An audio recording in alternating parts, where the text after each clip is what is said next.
Dans l'ensemble des secteurs de la Fédération, des organismes de la sécurité sociale, des trois régimes, la mutualité sociale agricole, le régime social indépendant et le régime général, ainsi que les organismes complémentaires, mutualistes et groupes de protection sociale, Pôle emploi, les aides à domicile, sont impactés aujourd'hui par l'ensemble des réformes décidées par les gouvernements successifs et qui conduisent à une situation extrêmement dégradée sur aujourd'hui la capacité même à pouvoir remplir notre service public et notre rôle de protection sociale. Alors cette date du 16 octobre n'a pas été choisie au hasard. Nous sommes dans notre fédération, ainsi d'ailleurs que dans la Fédération de la santé et de l'action sociale, avec laquelle nous avons entamé cette démarche revendicative, impactés directement par la loi de finances et la loi de financement de sécurité sociale, qui va arriver en discussion cet automne. Nous considérons qu'il va y avoir un véritable enjeu de financement et y compris de transfert de financement vers les organismes privés. Et nous souhaitons mettre la pression de la plus forte manière vers les parlementaires pour qu'ils redonnent à la sécurité sociale et à la protection sociale sa capacité à pouvoir effectivement répondre aux enjeux qui ont été d'ailleurs extrêmement reconnus lors de la crise comme un amortisseur social, mais au-delà comme la solution pour parvenir et pour subvenir aux besoins des usagers, des assurés. Cela va de l'assurance chômage, des jeunes, au travers des missions locales, mais également de la prise en charge de la famille, de la maladie et évidemment de la retraite.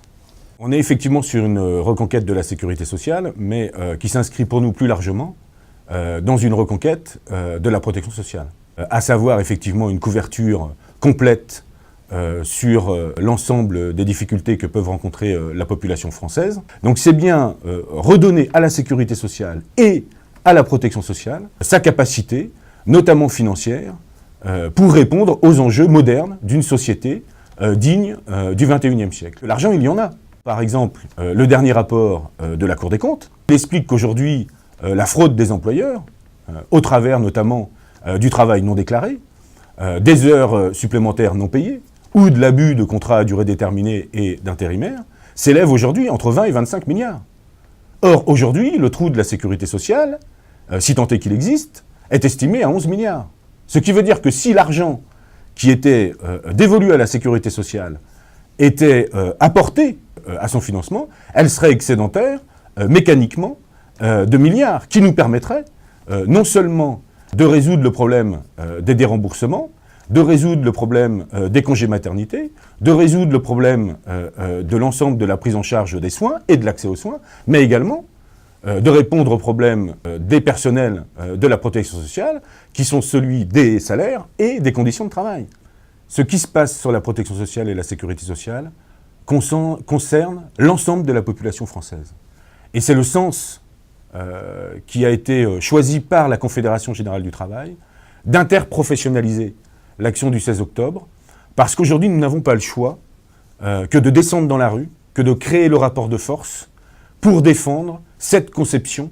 issue du Conseil national de la résistance de notre sécurité sociale, pour aller vers, et là, la CGT a des propositions, vers notre sécurité sociale professionnelle et notre nouveau statut du travail salarié, qui sont les réponses pertinentes